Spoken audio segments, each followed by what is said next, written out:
السلام علیکم، زه امری اعظم کار او نن تاسو ته په یو نوي ویډیو کې حاضر شوی یم. په دې ویډیو کې بس تاسو ته دروخم چې مونږ څنګه کولی شو د پلی سټور آی ډي جوړ کړو. پلی سټور، ګوګل، ایمیل، جیمیل دا ټول یو خبردان. په دې ویډیو کې بس تاسو ته د همدغه اکاونټ جوړول در زده کړم.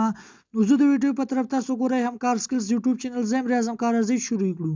نو د دې لپاره به تاسو خپل پلی سټور را خلاص کړئ او دلته به تاسو په شنه بټن ساين ان باندې کلیک کړئ.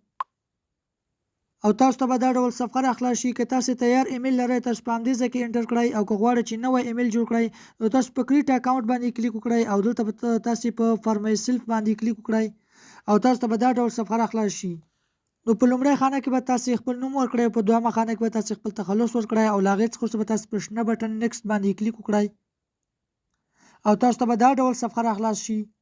نو په دې ځای کې به تاسو د خپل زیږیدو نیټه ورکړئ، په دې ځای کې تاسو ورځ ورکړئ، په دې ځای کې به تاسو میاشت انتخاب کړئ او په دې ځای کې به تاسو کال ورکړئ او په دې ځای کې جنډر کې به تاسو خپل جنسیت انتخاب کړئ.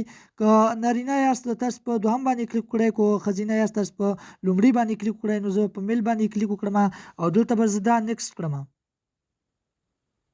او دلته به تاسو ته دا ډول صفحه راخلاص شي. په دې ځای کې به تاسو ته ګوګل آی ډي تیار یو څو ایمیلونه انتخاب کړي دي. که تاسو هغه غواړئ نو په همدې باندې کلیک کړئ، که هغه نه غواړئ تاسو غواړئ چې په خپله خوښه باندې ځان ته ایمیل جوړ کړئ نو په کریټ یو ار ون جیمیل اډرس باندې کلیک وکړئ او دلته تاسو د خپلې خوښې ایمیل ځان ته جوړ کړئ. خو ماته چې کوم انتخاب شوی دی تیار، زه به په همدې باندې کلیک وکړم او زه به دا نیکسټ کړم او په دې ځای کې به تاسو د خپل خوښې پاسورډ ورکړئ. پاسورډ باید داسې ورکړئ چې لومړی تورې په غټه بیسئ او نوره په وړې بیسې ولیکل شي او په آخر کې تاسو د حساب یو څو توري هم ورکړئ.